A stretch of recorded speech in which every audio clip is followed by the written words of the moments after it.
Bonsoir à toutes et à tous et merci d'être avec nous dans le programme du soir sur New World Info ce lundi 10 août 2020. Dans le décryptage de l'actualité, nous allons parler de l'Afghanistan. L'Afghanistan où des pourparlers de paix sur le point de débuter après un accord de libération de 400 talibans. On va mieux comprendre le sujet avec notre éditorialiste Mamadou Diouf. Bonsoir Mamadou Diouf. Bonsoir Samuel. Des pourparlers de paix historiques entre Kaboul et les talibans sont sur le point de débuter. C'est ce qu'a annoncé le gouvernement afghan dimanche après la décision d'une grande assemblée de libérer 400 prisonniers talibans coupables de crimes graves. Nous sommes sur le point de débuter les négociations de paix, a assuré Abdullah, responsable gouvernemental chargé des pourparlers. Les discussions inter-afghanes devraient débuter 2 ou 3 jours après la libération donc des 400 prisonniers talibans, a quant à lui déclaré l'ex-président Hamid Karzai. Mamadou Diouf, c'est comme ici si c'était les talibans qui venaient d'engranger une importante victoire. Effectivement, les talibans viennent d'engranger une importante victoire. D'ailleurs, on peut dire que c'est la deuxième victoire. La première victoire, il ne faut pas oublier que cette libération des talibans est une des conclusions de négociations qui ont eu lieu entre les États-Unis et les talibans sans le gouvernement afghan. Il y avait déjà une victoire à ce niveau parce que tout le monde sait que la présence américaine, c'était pour lutter contre les talibans, c'était pour soutenir le gouvernement en place. Mais ici, les Américains sont allés négocier directement avec les talibans sans le gouvernement. Et c'est de là-bas qu'est venu l'accord qui demandait maintenant à l'État taliban, qui n'était pas présent au niveau des négociations, de libérer 5000 parmi les prisonniers talibans. Les 400 là sont des cas particuliers puisque l'État afghan a voulu montrer que quand même l'État existe. Ils n'ont pas exécuté immédiatement ce que les Américains avaient demandé. Mais ces 400 sont des cas particuliers puisque c'est des gens qui ont été impliqués dans des crimes, qui ont été condamnés souvent à mort, qui ont participé à des attentats, etc.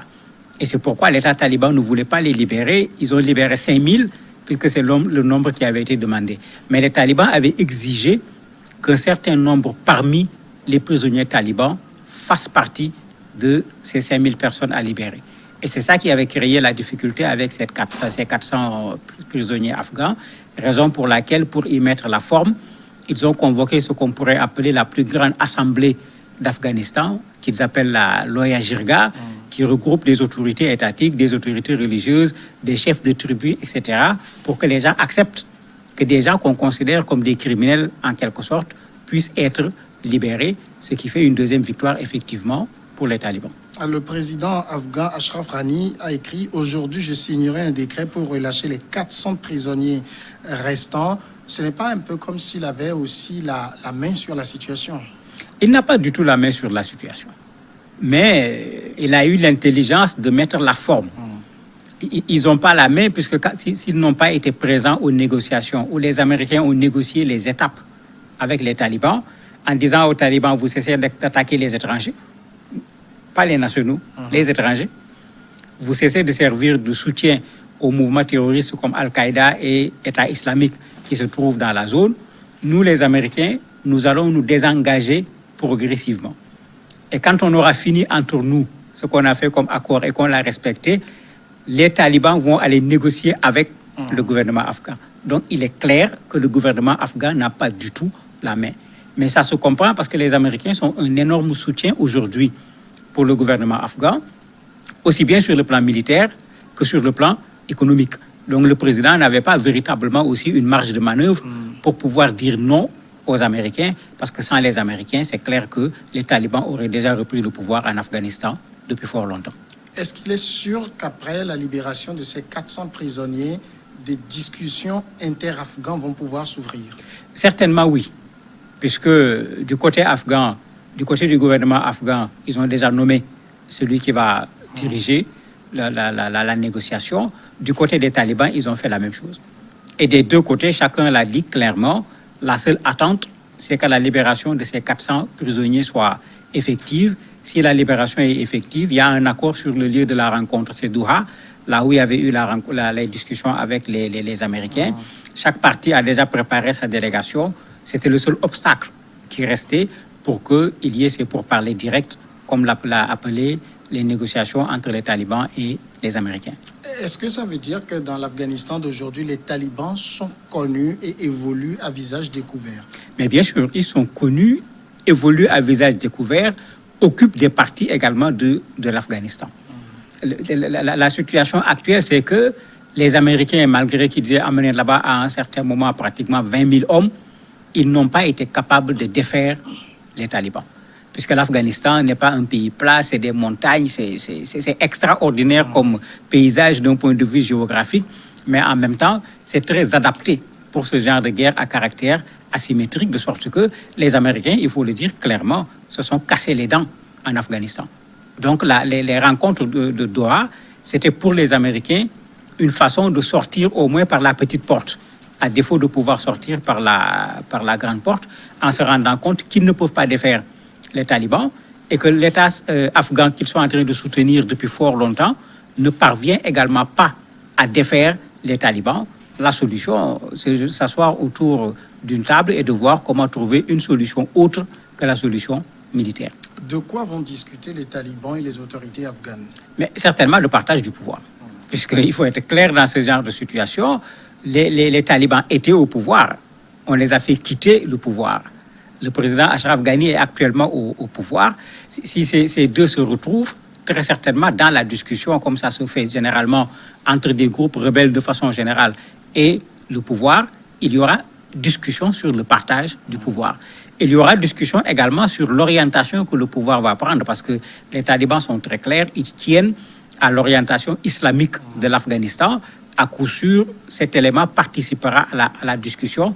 Jusqu'où le pouvoir va aller, c'est peut-être ça la grosse question qu'il va falloir poser, parce que avec ce qui vient de se passer lors des rencontres de Doha, le fait que le gouvernement afghan accepte de libérer 400 prisonniers afghans, talibans précisément, parmi lesquels des gens qui ont tué des Français lors d'un attentat.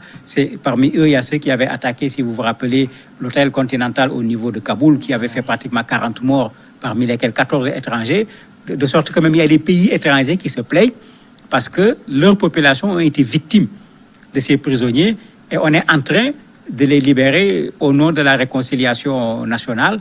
Ça montre que les talibans participent à cette discussion avec une certaine position de force. Donc, ils ne manqueront pas de mettre sur la table un certain nombre de conditions pour pouvoir participer éventuellement à un gouvernement d'union. Quand on parle de discussion inter-afghane, ça veut dire discussion sans les USA? Bon, pas sans les USA.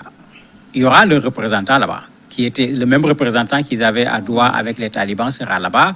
D'ailleurs, même, il s'est déjà prononcé quand la Grande Assemblée a décidé de la libération des 400 prisonniers, en disant que c'est quelque chose d'encourageant et que ça va permettre de pouvoir résoudre ce problème afghan de façon définitive.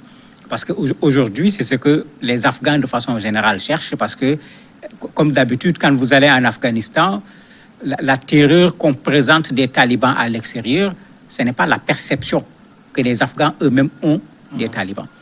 De sorte que s'ils parvenaient avec cette discussion à créer une trêve, à cesser de faire la guerre, que la violence s'arrête, les Afghans seront certainement prêts à pouvoir se réconcilier, parce que ce qu'on oublie, l'Afghanistan est en guerre depuis 1979.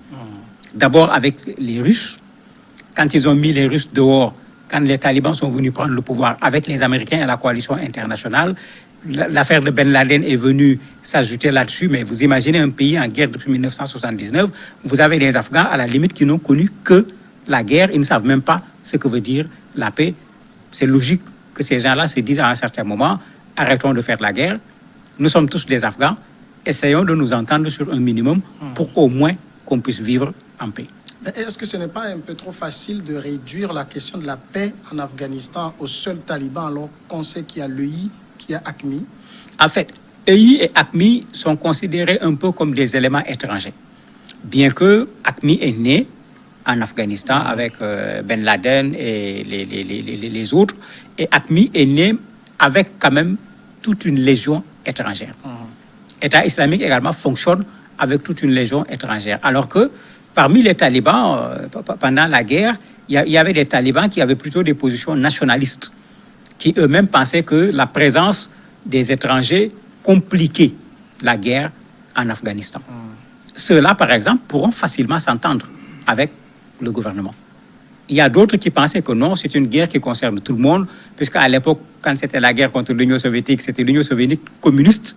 À l'époque, on est en 79, l'URSS existait, c'est l'armée rouge qui était venue en Afghanistan. Les gens en avaient fait une guerre entre des croyants, les musulmans, contre des gens qui sont des athées, ce qui avait amené bien des musulmans d'autres pays de venir participer à cette guerre-là. Et ça fera partie de ce qui va rendre compliquée cette situation. Mais déjà, dans les discussions, ce qui est retenu comme proposition, est-ce que ça sera retenu comme solution? Parce que même parmi les prisonniers que les Afghans ont demandé qu'on libère, il y a des étrangers. Mais la condition, c'est qu'il faut que ces étrangers-là, qu'on les rende à leur pays, qu'ils ne restent pas en Afghanistan. Donc effectivement, la question de cette présence étrangère sera certainement discutée parce que ce n'est pas les seuls étrangers qui sont sur le sol afghan. Maintenant, pour ce qui est de l'EI et de Al-Qaïda, les mouvements talibans aujourd'hui se distinguent de l'État islamique et de Al-Qaïda. Concrètement, cet accord, enfin ces discussions, si elles aboutissaient, vont pouvoir faire en sorte que les talibans vont devenir un mouvement politique qui fait régulièrement de la politique? Mais très certainement, puisqu'ils sont politiques, il ne faut pas oublier qu'ils ont géré ce pays pendant un certain nombre d'années. Ils ont leurs gens qui se prononcent régulièrement également sur la situation en Afghanistan et sur ce qui se passe. Et ce qui va se passer, certainement, c'est ce qu'on voit dans beaucoup de pays, un mouvement rebelle qui se transforme en un mouvement politique. Dans un premier temps, on va aller dans le sens d'un partage du pouvoir et certainement, dans un second temps, aller vers la conquête du pouvoir par les élections.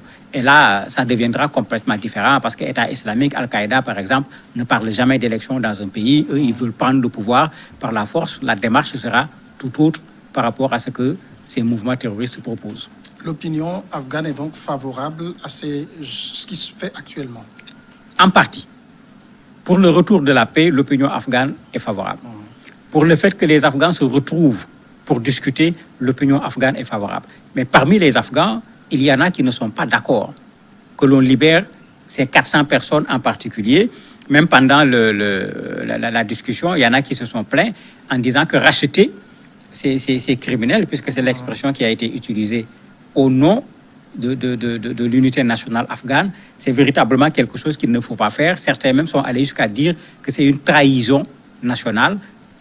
On peut négocier, mais ceux-là qui ont des crimes de sang sur la main, il fallait que ces gens-là restent en prison. Mais comme les talibans sont en position de force, et c'était une des conditions que les talibans ont imposées, l'État taliban a été obligé de se soumettre à cette condition. Mamadou Diouf, merci d'avoir répondu à nos questions. C'est moi qui vous remercie. Nous passons maintenant à la pause et après on va recevoir l'invité de ce lundi.